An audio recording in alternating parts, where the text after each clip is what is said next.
toda sexta-feira. Tradicional comentário aí do Vitor Hugo Bortolotti Lindenau, com boné ou sem boné? Bom dia. Pois é.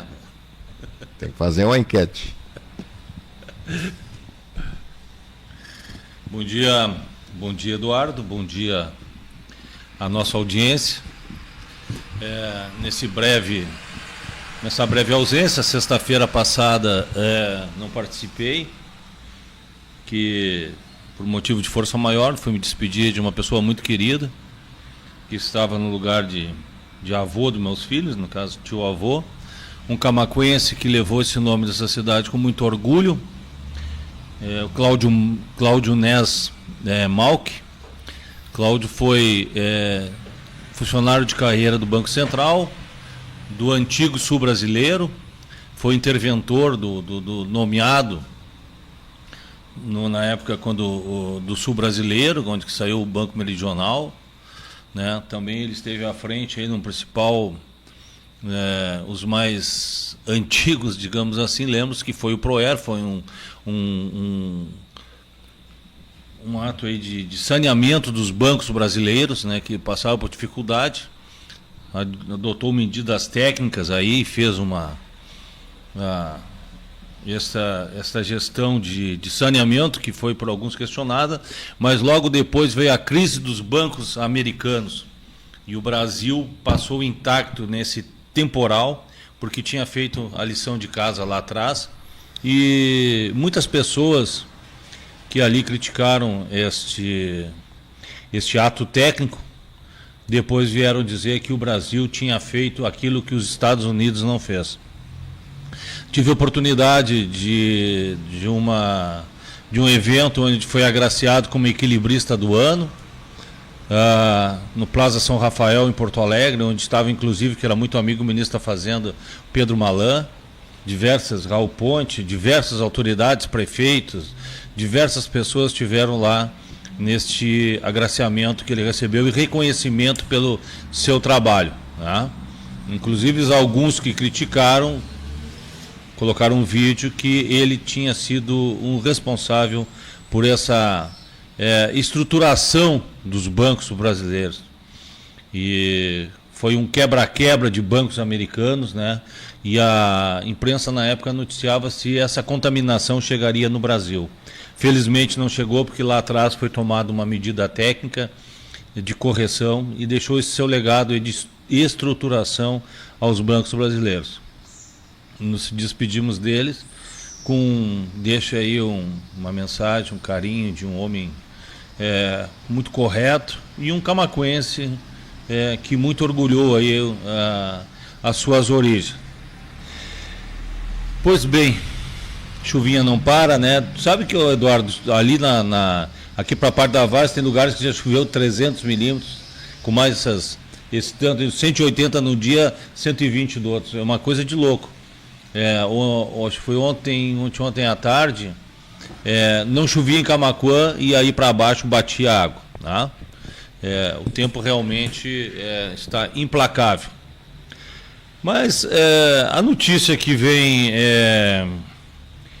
impactando aí o cenário dessa questão da atuação do STF é a prisão do Felipe Martins, que esteve 6 meses preso, né, sob a alegação de ter entrado nos Estados Unidos. Acontece que sempre foi alegado que ele não haveria entrado nos Estados Unidos, tá? No entanto, agora a justiça americana aceitou o prosseguimento da ação de Felipe Martins por fraude migratória. O que quer dizer isso? Quer dizer que a entrada nele dos Estados Unidos, aonde que o STF alega que ele teria ido participar lá do ato golpista, da minuta do golpe, foi falsificado.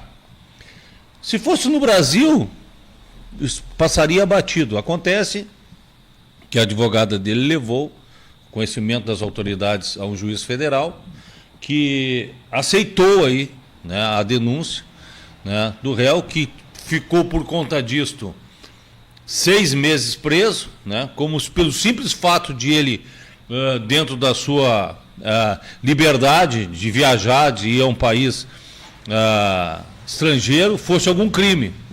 No entanto, foi feito registros com os nomes não conferem, com os dados de um passaporte que ele perdeu, tá? Felipe com I, é o nome correto dele, e lá estava registrado Felipe. Ele provou, através de cartões de crédito, através de uso de Uber, que ele estava no Brasil, tá? Não teria jamais entrado nos Estados Unidos. E por conta disso ficou 6 meses preso. Sobre essa... foi um colunista aí, parece que foi o Amado, não sei se era da Metrópolis, que fez uma denúncia muito leviana e infundada.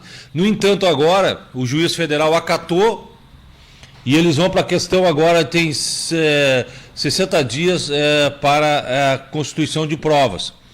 E eles vão chegar no momento que vão chegar através de login, né? Quem é que acessou o sistema e fez o registro da entrada de Felipe Martins nos Estados Unidos? Acontece, ao contrário do Brasil, onde isso aqui passaria batido, lá é um crime federal, porque é uma fraude no sistema federal, no sistema de imigração. Então, as pessoas que tiverem envolvidas, né? Essa condenação partiu do senhor Alexandre de Moraes, aonde que ele se baseou nessa entrada dele nos Estados Unidos, nunca atendendo a negativa dele dizer que em momento algum teria adentrado os Estados Unidos, permaneceu sempre no Brasil e por aí foi preso 6 meses. Então, agora a chapa está esquentando, né? E realmente vai passar aí dentro de passado esse novo período aí de provas, né? Talvez vão chegar nos nomes das pessoas, né? Lembra que tempos atrás houve, né? As coisas no Brasil, os dados se somem. Nós temos 2 casos bem emblemáticos. Nós temos aí as imagens do 8 de janeiro, 181 câmaras, né? Entregaram tão somente 4 câmaras. 177 câmaras foram sumariamente apagadas. Do dia para a noite, deletaram. Também temos aquela questão da Justiça Federal, do TSE, que houve uma invasão em uma cidade no Nordeste no sistema, né? A hora que eles provaram que o sistema foi invadido, que por lá poderia ter até, tecnicamente, haveria como fazer uma alteração nos dados, as chaves de login das pessoas que acessaram foram o quê? Apagadas. Então, no Brasil as provas se somem, né? Em lugar nenhum do mundo poderia acontecer isso, mas nos Estados Unidos não vai acontecer, né? Não vai acontecer. Temos lá o Eduardo Bolsonaro em cima cuidando disso aí, junto com Paulo Figueiredo, Alan dos Santos, que estão dando uma atenção muito grande para isso. Apesar da imprensa brasileira querer atenuar e dizer das consequências que não haverão consequências maiores, não é isso na verdade que acontece, porque atentar contra um sistema de imigração, burlando com a ajuda de funcionário americano, eles vão chegar nas pessoas, todas as pessoas que fizeram isso, e se houver aí pessoas no Brasil, também vão chegar nelas e vão sofrer as devidas penalidades aí do governo americano, né? Sob pena, possivelmente, até de serem presos quando pisarem em território americano, né? Convém lembrar que a lei Magnitsky, que é essa lei, que é a lei da morte capital, que é a morte de todas as suas relações com empresas americanas, ela justamente vem, né, desta perseguição que o Magnitsky, que foi um contador russo, sofreu, né, por revelar lá uma fraude bilionária no sistema aí, russo, e ele foi perseguido. Então, todas os ativos que essas pessoas envolvidas por perseguição a liberdades individuais poderão sofrer, né, terão seus bens apreendidos e disponíveis, desde que tenham relações com empresas americanas, né? Então obtém aí, convém lembrar hoje que as principais empresas operadoras de crédito, pega aí Visa, né, Elo, né, todas essas grandes empresas operadoras, elas são americanas, né, não poderão também viajar. Fora disso também do Brasil, no mundo afora, através de bancos americanos, se os bancos não tomarem ações contra essas pessoas, eles também podem vir a ter seus negócios, né, fechados, podem ser proibidos de negociar com bancos americanos caso eles não tomem. Então, quer dizer, é um gargalo que ele tem. Essa lei lá do tempo do governo do Barack Obama, ela vem realmente, ela tem um poder muito grande, né, que é a morte financeira. Então, temos aí, primeiro passo foi dado, né, que a justiça ela aceitou, né, a denúncia, e agora vem no sistema, parte para a etapa probatória, juntando aí provas, né, tanto da defesa quanto da acusação, mas o governo americano está muito em cima disso aí, e temos representantes lá. Bom trabalho está fazendo os nossos exilados, né, o Alan dos Santos, Paulo Figueiredo e o nosso representante Eduardo Bolsonaro, que usou dessa estratégia de abrir mão do seu mandato. Temporariamente agora ele está licenciado, mas passando o período aí, se eu não me engano, esses 3 meses, ele pode vir a abrir mão, né, e manter-se lá nos Estados Unidos, né, para não ser preso aqui no Brasil. Então são exílios forçados, mas eles não saíram do solo brasileiro, mas estão lutando como nunca lá fora pela nossa liberdade. Essa semana, né, o Grupo Ira, né, tu é do tempo do Grupo Ira, Eduardo? Curtiu os hits do Grupo Ira? Não era muito. Não era muito, as baladinhas românticas, como é que é? Mas é assim, ó, eu acho assim que artista, né, quando se mete com política e político com artista, isso normalmente não acaba dando ruim, né? Me lembro quando o Pelé uma vez foi gravar uma música, um fiasqueira total, tocando violão. Essa época tu não era nascido, eu acho, né? Eu sou de 86. Não, possivelmente não. Pelé resolveu, mas se tu buscar aí, falando das crianças, eu acho que a atitude é até louvável, né? Mas não emplacou. E eu acho que o Ira, né, inventou aí de fazer essa apologia à falta de liberdade, dizendo que anistia não no show, foi extremamente cancelado. E esse cancelamento atingiu eles, né, financeiramente, agora porque eles tiveram diversos shows cancelados no Rio Grande do Sul, né, e em Santa Catarina. O vocalista Eunase vociferou contra partidários do ex-presidente aí, né? Então falou contra os bolsonaristas, falou a favor da penalização, falou contra a anistia, né? E eu queria aproveitar para dizer que eu dormi ontem, faltando a última notícia atualizada, onde foi um dia meio corrido, faltavam 4 assinaturas, e já temos aqui os principais portais anunciando que a anistia, o projeto já atingiu o número mínimo, né, para propor rito acelerado na Câmara. Então, a partir da Câmara, nós já temos a maioria, somos 513, né, dividido por 2, dá 256 mais 1, 257 assinaturas, que é a maioria simples, metade mais 1. Para o PL, né, da anistia, atingir aí o rito acelerado na Câmara. O governo já prevendo essa derrota, já está pensando em fazer aí aliviar a pena, fazer uma anistia própria, não esperar passar, porque além de tudo vai ser uma derrota política.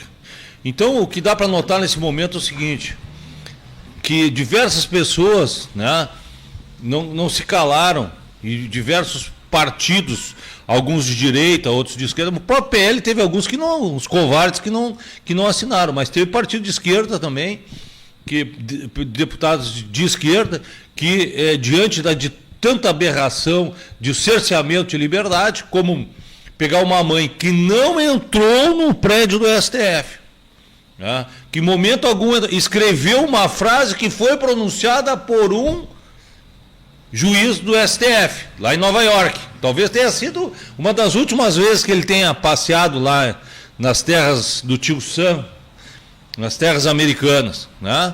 Se a coisa engrossar o caldo dele, todos que estão sendo coniventes com esse momento poderão ser proibidos de entrar nos Estados Unidos. Ela simplesmente escreveu lá a frase que ele pronunciou, perdeu o mané, né?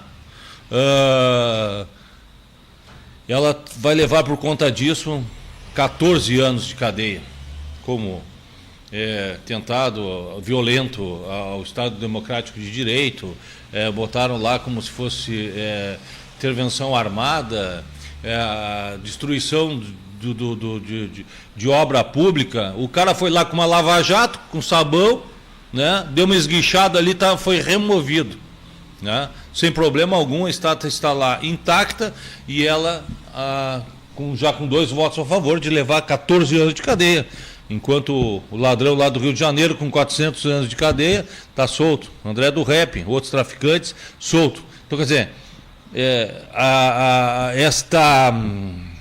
esta desproporcionalidade nas penas é gritante.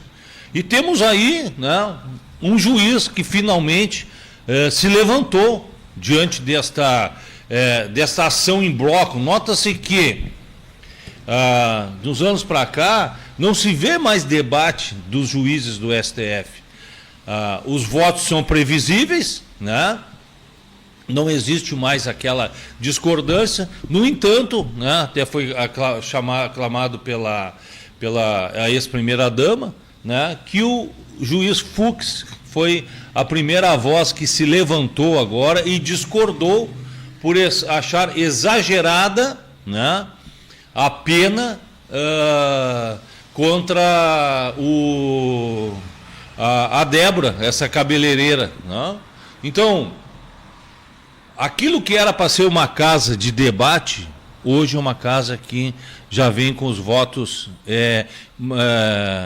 previsíveis. É tipo votação da Câmara aqui, da Câmara de Vereadores de Camaquã, né?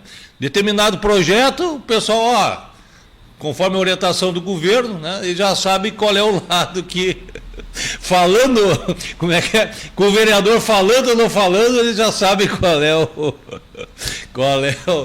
a orientação. Agora tem a polêmica do vereador que não fala. Deixa lá, ele só sabe dar remédio, o Ivanir. Gente boa, o Ivanir, gosto muito dele. Ele não tem que tá falando. O pessoal não é fácil, né? Então, esse debate hoje no STF está surgindo. Porque o ministro Fux quebrou e pediu vistas ao processo, que interrompe o julgamento, né? Nesse meio tempo aí já caminhou. Eu até semana aqui com amigos bolsonaristas eu discutia, cara, vai passar, não vai? E teve um que foi firme dizendo, não, vai passar sim. Agora resta o Senado, né? São 81 votos, precisa metade mais 1, 41 então. Senador, se a regra valer para a Câmara, não estou bem certo disso, né, tem que passar lá, depois da aprovação, depois vai para aprovação do presidente, que possivelmente ele não vai aprovar, retorna, né, então está em um embate, mas importante.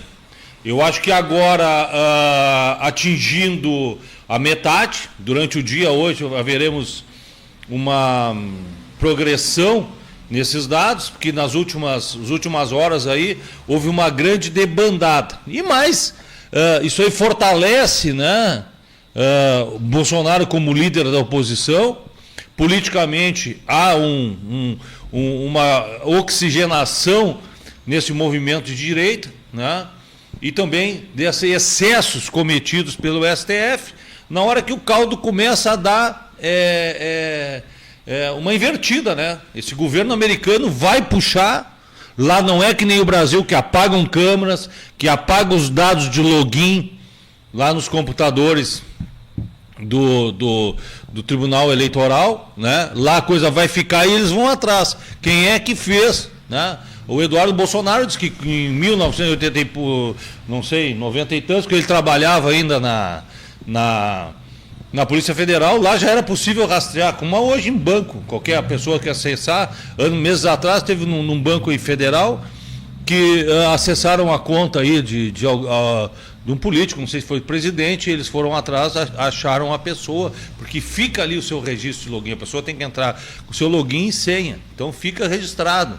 E quem alterou essa entrada do Felipe Martins com a intenção de prejudicá-lo é um crime federal nos Estados Unidos, quanto à imigração. Então ele, ali a cobra vai fumar, não vai ficar assim, eu não sabia, não sei o quê, e a mão de quem? Se houver envolvidos brasileiros que se usaram dessa informação, não é?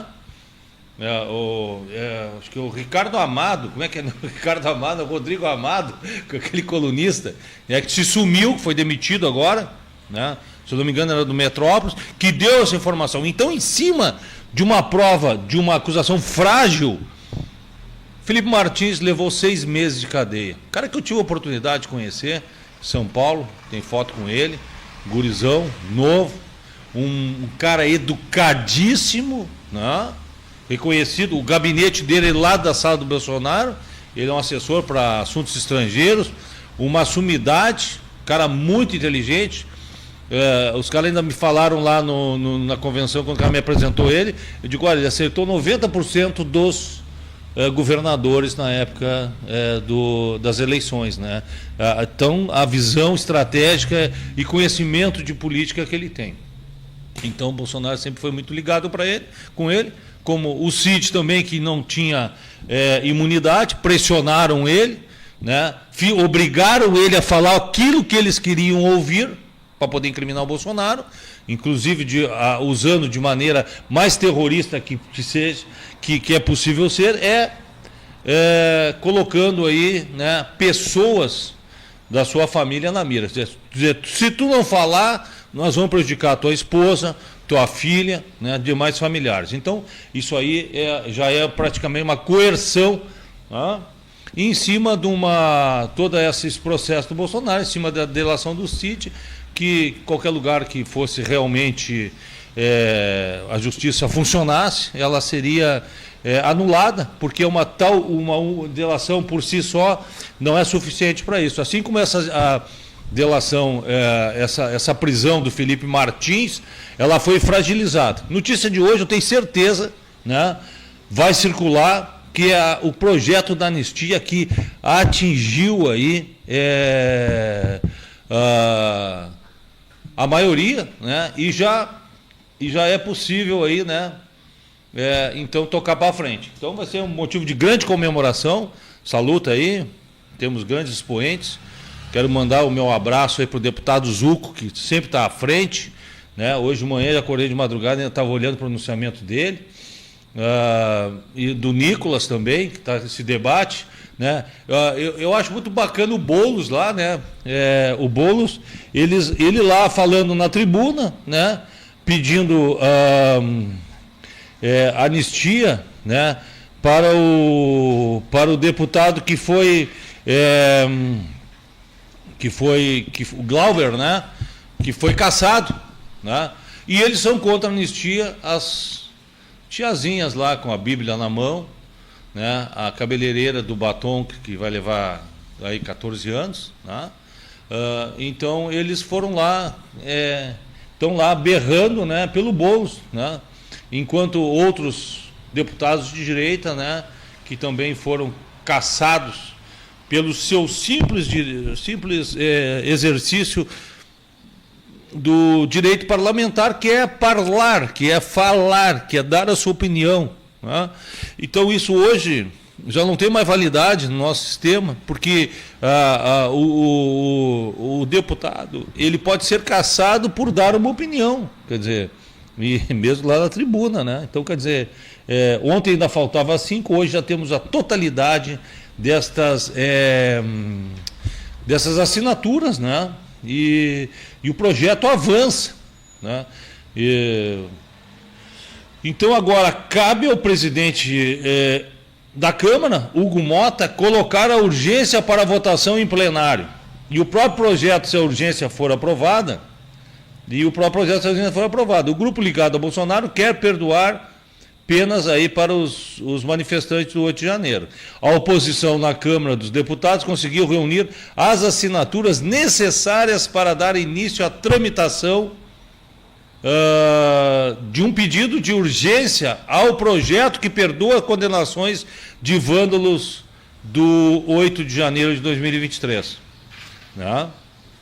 Os requerimentos propostos pelo líder do PL da Câmara, deputado Sóstenes Cavalcante, atingiu 259 assinaturas, né? 2 a mais do que o necessário no fim da noite desta quinta-feira. Quer dizer, foi ontem à noite, uma notícia fresca aí, ó. Os dados foram obtidos pela imprensa junto ao sistema de verificação de assinaturas eletrônicas da Câmara dos Deputados, né? Tem a lista completa aqui. E os números correspondem à metade mais um dos 513 deputados com mandato, a chamada maioria absoluta. O regime de urgência permite que andamento mais acelerado ao projeto. Ao entrar em urgência, uma proposta não precisa passar pelas comissões temáticas da Casa e pode ser analisada diretamente no plenário. O alcance do número de assinaturas, no entanto, não significa que o projeto está automaticamente em urgência. Os apoios escolhidos permitem somente que o requerimento seja, enfim, protocolado e registrado no sistema da Câmara. Até aqui, portanto, a estratégia está sendo bem sucedida, sem evitar que o projeto tenha que ser analisado pelas comissões da Câmara, um rito muito mais lento que pode murchar o texto, desidratar, né, que eles chamam. Mas para que a urgência seja aplicada ao projeto da anistia, será preciso que o pedido seja aprovado pela plenário da Câmara dos Deputados. A aprovação depende de no mínimo 257 votos dos favoráveis.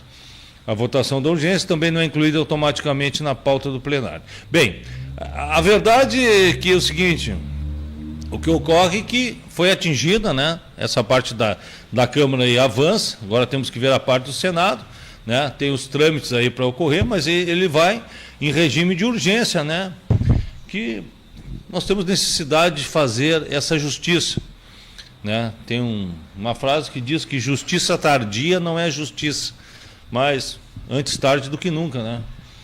Nós precisamos também dessas pessoas, muitas já morreram, muitas estão lá dependendo de tratamento médico. Temos o caso emblemático aí do Clesão, que sofreu lá, né? Um cerceamento do seu tratamento de saúde, acabou falecendo lá por esse tratamento, eu diria até nem injusto, mas impiedoso por parte do Alexandre de Moraes, que está aí com as horas contadas, né? Esperamos que novos desdobramentos, teremos aí, estou bem certo, se é 60 dias essa parte de colocação de provas lá na Justiça Americana, que, se eu não me engano, está com um juiz federal no estado da Flórida, parece, e ele vai colocar aí todas as... quer saber, né? Quem é que foi a mão de quem? Quem é que foi o funcionário americano que colocou lá no sistema essa entrada da fraudulenta com um documento que não corresponde, o documento válido do Felipe Martins, com I, 2 Is, e lá está registrado, inclusive, Felipe. Então, quer dizer, são erros grotescos, a exemplo do que fizeram com a carteira de vacinação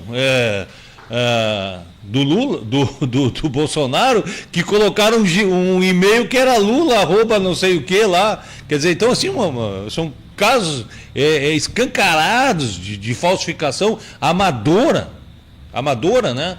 E então, inclusive essa aí da carteira de vacinação, cancelaram, né? Agora temos lá, só que lá nos Estados Unidos não é assim, não acho que eles vão, apaga aí, meu guru, meu brother, apaga aí que deu ruim aqui, apaga as câmeras, apaga no computador, mesmo sendo formatado, ficava os registros de login. Eu me esqueço de ter a palavra técnica, mas tem um arquivo lá que não apaga mediante a formatação. E a empresa foi lá, cirurgicamente apagou todo. Ou seja, chegou na cena do crime e passou um pano com detergente a fim de tirar todas as digitais.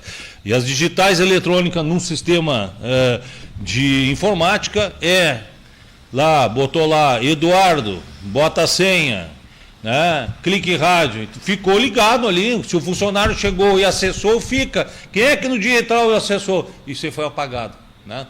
Para não gerar provas. Assim como a maioria das 177, das 181 câmaras lá do Planalto, poderia evidenciar muitas dúvidas.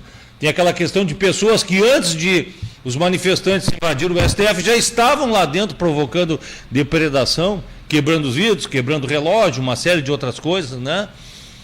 Já estavam lá e inclusive aparece o general, aquele careca, né? O que está sumido, o G. Dias.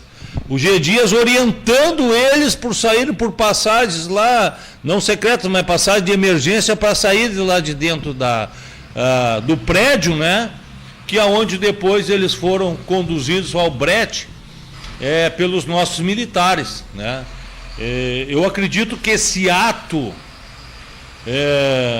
da condução dos manifestantes pelo Exército, aqueles aonde eles tinham a plena convicção que estavam sendo protegidos, porque uma entidade que até o 8 de janeiro, gozava de os maiores níveis de reputação junto à população, hoje está em descredibilidade. O número de oficiais que tem se desligado das Forças Armadas é uma coisa de louco. Inclusive, o Silas Malafaia, agora na manifestação da Paulista, ele criticou, chamou de covardes e outras palavras e outros adjetivos mais fortes, né, a atuação dos generais. E o nosso general aí que nós votamos, achando que estávamos colocando alguém de direita lá, o general Mourão, saiu aí criticando, né, o Silas Malafaia, né, pela seu posicionamento e aquilo que ele chamou os generais. Então, por que devia de ficar quieto? Por que não fez que nem o Ivanir da farmácia, né? Fica quieto, cara, não vai falar, fica de boa. Um abraço para o Ivanir. O Ivanir não é muito de falar, cara. O Ivanir é de dar remédio lá para as pessoas e tá aí, cara. Agora vai ter que fechar. Olha só a situação desse nobre vereador. Ele vai ter que abandonar o seu comércio, né? Em 2 tardes por semana, mas a gente sabe que ele está sempre ali, né? Prestando o seu atendimento ali, personalizado ali, né? Para atender na Câmara, né? Então, por isso que eu digo, será que ele seria candidato hoje sabendo que ele teria que abandonar a farmácia para ser? Que nem outros? Então, essas ideias, né, desse tipo de coisa que pegam a descredibilidade da população, vem de pessoas que geralmente não trabalham. Tem o seu faça chuva, faça sol, não quer nem saber do tempo. Se chover, vai para cá dormir, né? Tem o seu pingado no fim do mês garantido, né? E agora, por que eles não fazem um plebiscito, né, municipal? Quem é que gostaria de que tivesse essa alteração aí? Então faz essas coisinhas. E aí o cara que é contrário, que está na bancada ali, muitas vezes tem que votar a favor, né? Mesmo não sendo, né? Coloca essa situação de quem tem um negócio, que eu conheço alguns aí, que tem a sua atividade começar, e pode exercer sem problema algum a vereança, até porque eu entendo que a vereança não é profissão. Você não é vereador, você está vereador. Você não pode ter. Qual é a tua profissão? Vereador? Não, mas o que tu faz da vida? Não, eu sou vereador. Não, vereador não é profissão. Vereador é um cargo, né, temporário, que você abriu mão de outras atividades, não é? E vai prestar o seu serviço à comunidade, né? Até nem deveria de ser remunerado, não, né? Mas hoje em dia querem mais valores, querem até vale refeição, querem não sei o quê, Então, não deveria ter. Anos atrás, né? Muitos anos atrás, a atividade de vereança não era remunerada. Então, para isso nasceu, né? A Camaquã atende pelas suas particularidades. Eu acho que a sessão à noite seria uma boa. Então, aproveito, né, para mandar para esses vereadores aí agora que nas 2 tardes que eles terão livres, que vá lá caminhar lá no valão, no lado da Coab, que essa semana eu recebi diversas ligações dos moradores por estar envolvido ali no questão das obras, ali atendendo ali a comunidade, né? Não recebo nada para isso, e nem muito ao contrário que eu quiser ia me candidatar a vereador e tal, se quisesse era direito meu, e é um direito como cidadão, que desentupam lá, mande limpar aquele valo lá que sai no fundo da metalúrgica Quatro Irmãos, do outro lado do canal ali de frente ao Fortral, do outro lado que sai margeando a BR. Se tiver a capacidade de dizer aí, uma moradora que for lá, disseram que aquilo ali é do DENIT, não tem nada a ver com o DENIT. E antes de chegar à galeria, se tu olhar numa foto assim, tu não entende, parece grama, porque ele está todo entupido de vegetação. Então, quem sabe, vamos lá dar uma olhadinha lá, ali naquela rua lateral, né? Antes de atingir as galerias, está tomado de vegetação, uma limpeza ali cairia bem. Tá ok, pessoal? Sexta-feira que vem vamos ter novamente uma ausência, em função do feriado, né? Da sexta-feira santa. Sexta-feira santa. Eu também vou estar ausente. Vai estar ausente, né? Alex Petroman está te assistindo aí, tá? Um abração aí pro Petroman. Então teremos ali um feriadão, né? Sexta, sábado, domingo e segunda. Segunda é feriado também, Tiradentes, né? Vai ter um feriadão aí.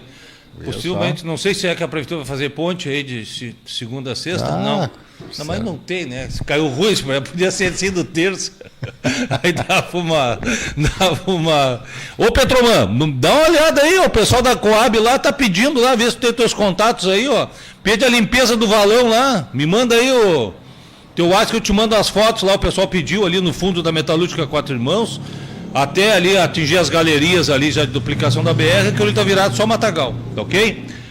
Já deve de iniciar em breve, né, Eduardo? Acredito que semana que vem, hoje é sexta, que é o desvio da BR-116 com a 350. Ou seja, se você sai de Camaquã para ir para Arambaré, você tem que pegar para a direita, subir a BR, retornar, e para voltar novamente e entrar na 350. Se você vem de Arambaré, quer acessar Camaquã, ou vem de Pelotas, quer acessar Camaquã, da mesma maneira, terá que sair no sentido Porto Alegre, na alça de acesso, fazer um retorno, né?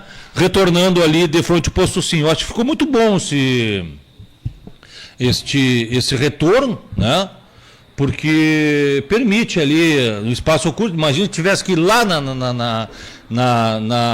na São Pedro. Só que o pessoal ali que sai da Roberto Emílio Krieger não vai poder andar aquele pedacinho em contramão para subir, né? Também, esta semana, os moradores me questionaram como ficará o fluxo de pedestres. Alguém aí da comunicação social do DENIT me disse que vai ter passagens no meio da obra. Ali como é que eu vou te dizer? Aqui de frente ao outro trevo sul, ali de frente a Pompeia, não existe essa passagem aí, né? Porque todo cercado ali. Então, mas dá para... possivelmente vai ter digamos assim, um corredor no meio da obra, né? Para evitar, porque senão vai ser vai ser muito complicado ali para os moradores. Mas eu acredito que o DENIT vai encontrar aí uma saída interessante. Tá ok, Eduardo? Tá certo. Então, até a outra sexta-feira. Vão ter um intervalo aí, vão ter uma folga aí. Não. Grande abraço a todos, né? Um bom feriadão, uma boa Páscoa, né?